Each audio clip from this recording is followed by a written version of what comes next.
Okay, so hari tu kan aku bagi tahu aku dapat free sample. Jadinya aku baru nak unboxing. Jadi jom kita unboxing. Bismillahirrahmanirrahim. So inilah free sample yang aku dapat. Aku dapat biskut Sesame Hyongpyeong daripada SGT Food. Korang tahu tak apa maksud Hyongpyeong ni? Hyong ni adalah wangi. Pyeong ni adalah biskut. Biskut ni halal tau. Biskut ni biskut tradisional Chinese.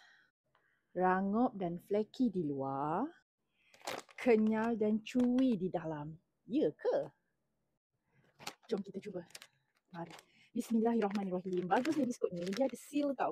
So lepas korang buka, kalau korang tak nak makan, korang seal balik supaya dia tak lemau. Bismillahirrahmanirrahim. Dia bungkus satu-satu untuk mengekalkan kualiti biskut. Besar ni, belum buka lagi dah tahu besar dah biskut ni. Jom kita cuba. Belum lagi dah bau wangi. Kat belakang ni dia ada bagi tahu kalau korang nak makan panaskan pun boleh, ataupun boleh makan begitu sahaja. Bila makan dah tahu wangi. Bismillahirrahmanirrahim. Rabu pula. So crunchy lah. Bismillahirrahmanirrahim. Wah, besarnya. Bau dia wangi. Bau dia datang daripada bau bawang ros dan bijan. Bismillahirrahmanirrahim.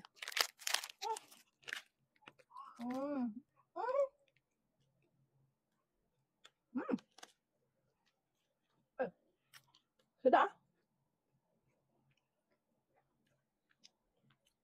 Inti dia manis, tapi manis-manis gula.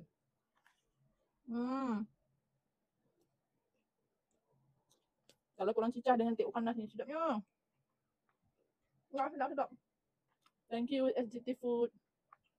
Cuma kan, sekali makan tu macam makan kat lipak. Tapi bila kita makan dengan inti dia, rasa dia unik. Tapi sedap. Serius sedap.